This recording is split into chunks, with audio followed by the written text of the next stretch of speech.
బా ఏం యాక్టింగ్ చేసావు నాన్న. అసలు నువ్వు చిన్న ఏజ్లో నువ్వు ఇండస్ట్రీకి వెళ్ళుంటే ఈ పాటికి ఎక్కడో ఉండేవాడివి. ఇదేమన్నా తక్కువ అమ్మా? Story, direction, screenplay, acting, writing, అబ్బబ్బబ్బబ్బబ్బా, వామ్మా వా! ఎంతైనా మీ ట్రైనింగ్ నాన్న. మ్యాటర్ ఏంటంటే నేను చైతన్య అనే అబ్బాయిని లవ్ చేస్తున్నాను, కానీ నాకు ఎన్ఆర్ఐ సంబంధం ఓకే. అదేంటి? శరత్కి నా బాయ్ ఫ్రెండ్ గురించి చెప్పి ఈ పెళ్లి క్యాన్సిల్ చేసేద్దాం అనుకున్నాను. బట్ శరత్ నాకు కొన్ని ప్రాక్టికల్ ఈక్వేషన్స్ అండర్స్టాండ్ చేయించి పెళ్లి కొప్పించాడు.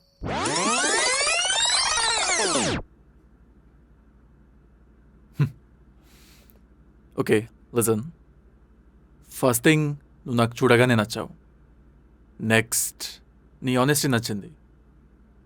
ఇప్పుడు మనం కొంచెం ప్రాక్టికల్గా ఆలోచిద్దామా? అంటే చూడదు, ఈ లవ్, ఎమోషన్స్, చిల్ అవ్వడం, పార్టీస్ ఇదంతా ఓకే, కానీ పెళ్ళి అనేది ఎంటైర్లీ డిఫరెంట్ బాల్ గేమ్. ప్రేమ రిక్వైర్మెంట్స్ వేరు, పెళ్ళి రిక్వైర్మెంట్స్ వేరు. కొంచెం ఎమోషన్స్ పక్కన పెట్టి ఇంటెలిజెన్స్తో ఆలోచించు. What you mean? See, love నువ్వు ఒక్కదానివే ఇన్వాల్వ్ అయ్యే మ్యాటర్, కానీ పెళ్ళలా కాదు. పెళ్ళిలో నువ్వు, నీ రిలేటివ్స్, నీ ఫ్యూచర్ జనరేషన్స్, నీ సోషల్ స్టేటస్ ఇవన్నీ లింక్ అయి ఉంటాయి. అయితే అక్కడికే వస్తున్నా. ఇప్పుడు నీ బాయ్ ఫ్రెండ్ శాలరీ అండ్ ఆస్తిపాస్తులు ఎంత ఉండొచ్చు? 15 lakhs per annum. ఒక 3-3.5 కోట్లు ఆస్తుండొచ్చు. ఓకే, ఇప్పుడు నా శాలరీ 2 crores per annum. ఇంకా ఆస్తిపాస్తులు అంటావా ఓ 20 crores పైనే ఉంటాయి. అండ్ మైదది caste same, so entirely different economical class అనుకో. నీకు, నీ ఫ్యూచర్ జనరేషన్స్కి.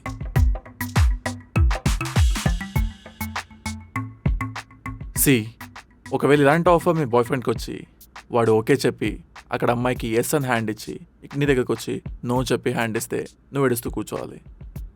ఇలాంటి ఆఫర్ నీకు వచ్చినప్పుడు కొంచెం స్మార్ట్గా డెసిషన్ తీసుకోవడం మంచిది.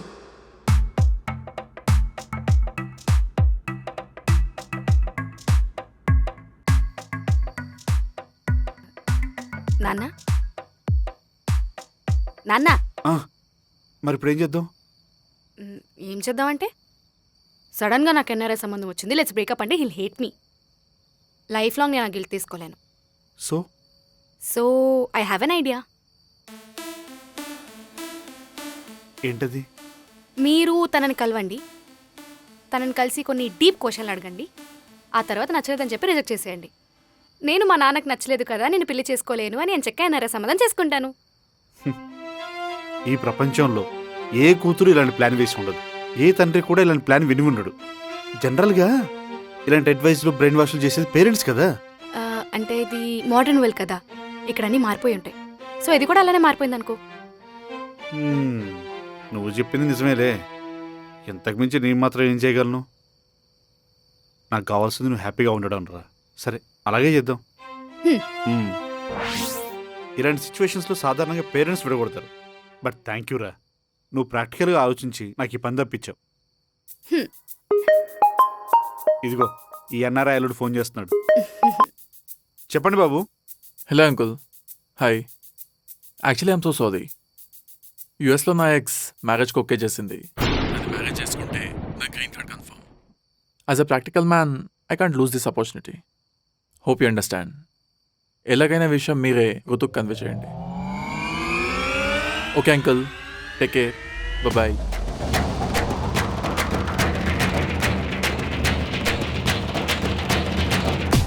షో.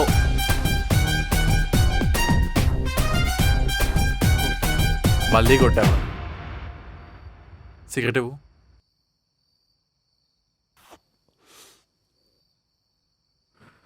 నాతో ఎందుకు చేయించావు ఇలా? రేపటి కోసం మామా.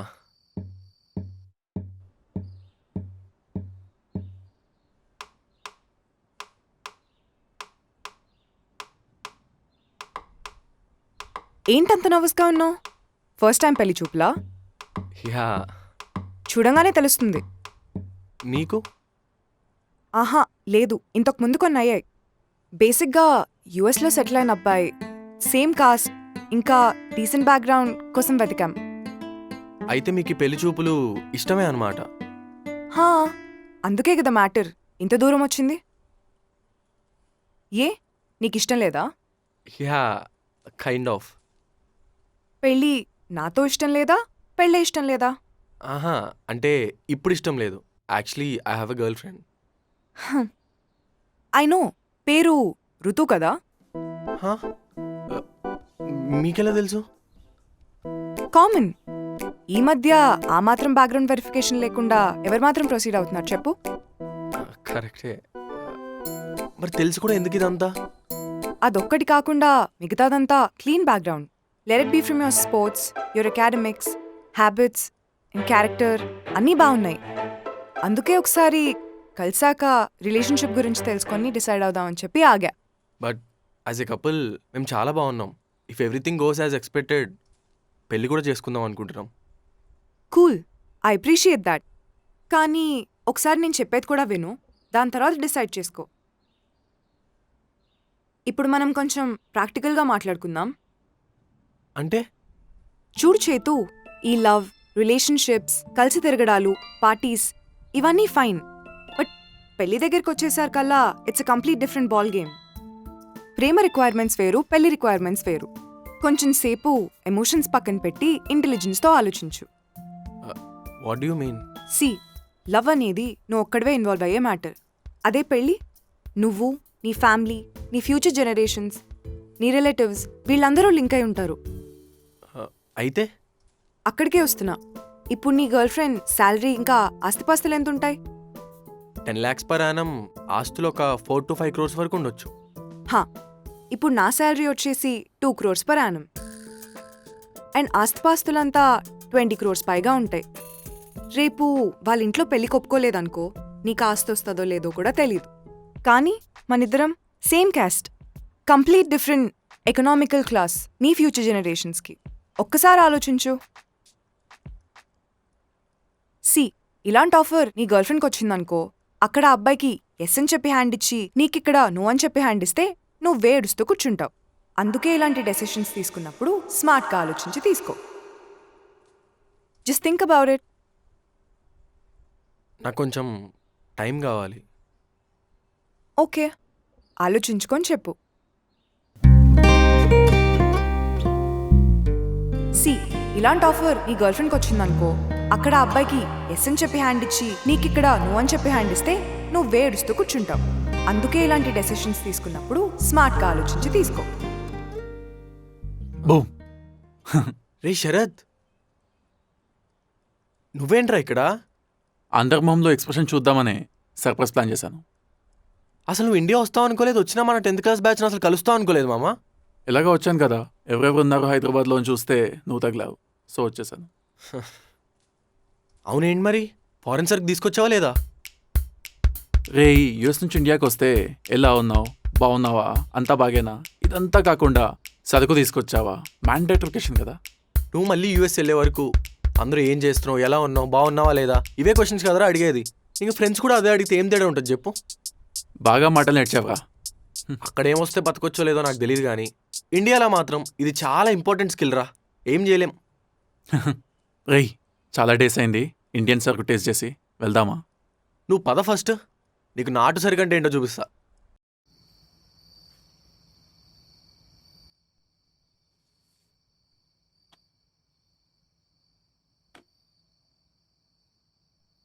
ఎరా, ఎవరైనా తెల్లపిల్లని పడేసినావా లేదా? ఏవో 2-3 హుకప్స్, సిచ్యువేషన్షిప్స్ ఉన్నాయి కానీ సాలిడ్ రిలేషన్షిప్స్ లేవా? కొంచెం కష్టపడి ఉంటే మంచిగా గ్రీన్ కార్డు, లైఫ్ సెటిల్ అయిపోయేది కదరా. అక్కడ సెటిల్ అవ్వాలని ఉంది మామ, కానీ అక్కడ అమ్మాయిని పెళ్లి చేసుకోవాలని లేదు. వాళ్ళ లైఫ్ స్టైల్కి, కల్చర్కి పెద్దగా సెట్ అవ్వదు. ఇక్కడే మంచి అమ్మాయిని చూసి పెళ్లి చేసుకుందామని. ఇంకా గ్రీన్ కార్డ్ అంటావా, వస్తుంది ఎలాగోలా. మంచి క్లారిటీతో ఉన్నావు మామ. ఆ మాత్రం క్లారిటీ లేకపోతే కష్టం కదా. కరెక్టే. ఇంతకీ నీ సంగతి ఏంటి? నాదా, ఒక అమ్మాయితో లవ్లో ఉన్నా, అలానే రీసెంట్గా ఒక ఎన్ఆర్ఐ సంబంధం కూడా వచ్చింది.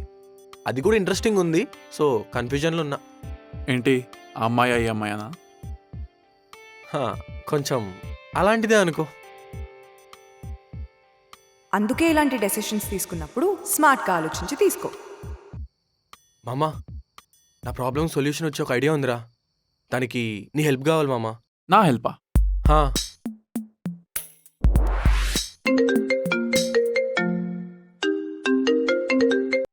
హా నాన్న. హా, ఆ ఎన్ఆర్ఐ సంబంధంకి ఓకే చెప్పేయండి. ఇంకా కట్నం అంటారా, మీరే ఒక మంచి నెంబర్ చూసి తగ్గొట్టేయండి. ఇంకా పెళ్లి కార్డులు ప్రింటింగే. హా, అలాగే నాన్న, ఉంటాను. నిన్ను చూసి చాలా నేర్చుకోవచ్చుగా. ఇక్కడ ప్రే ఆర్ ప్రెడిటర్ రెండే ఉంటాయి మామ. అందులో యూ మస్ట్ చూజ్ వన్, ఏది అనేది. సరేదా, కలుపు, ఇంకో గేమ్ ఆడదాం.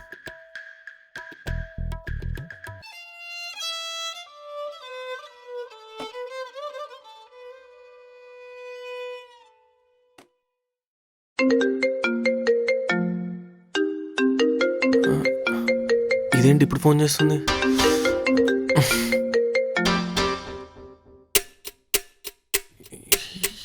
ఏదో చెప్పి మేనేజ్ చేయాలి. హలో, హా ఋతు. ఎలా ఉన్నావు? ఎలా ఉంటాను? హార్ట్ బ్రేక్ నుంచి ఎలా బయటకు రావాలో ఆలోచిస్తున్నా. I'm so sorry. ఆ రోజు నీతో అలా మాట్లాడకుండా ఉండాల్సింది. మనం ఒకసారి మీట్ అవుదాం. నాన్నని ఎలా ఒప్పించాలో నేను చూసుకో. హా?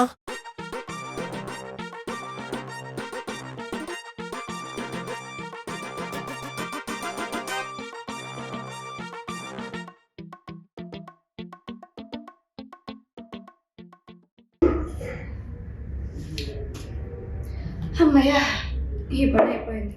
సెట్ ఇంకా. కానీ ఫ్యూచర్ గురించి ఆలోచిస్తేనే టెన్షన్ వస్తుంది. ఇప్పుడంటే చిన్న ఫ్లాట్ ఓకే, కానీ ఫ్యూచర్కి రేపొద్దున పెళ్ళైతే కంఫర్ట్ ఇంపార్టెంట్ కదా. గంటలు గంటలు ట్రాఫిక్లో పడి చిరాకు వస్తుంది ఈ లొకేషన్ అంటే. అరే, మొన్న నా ఫ్రెండ్ ఏఎస్బిఎల్ ప్రాపర్టీస్ గురించి చెప్పింది కదా, ప్రీమియం లొకేషన్స్లో ఫ్లాట్స్ అంట.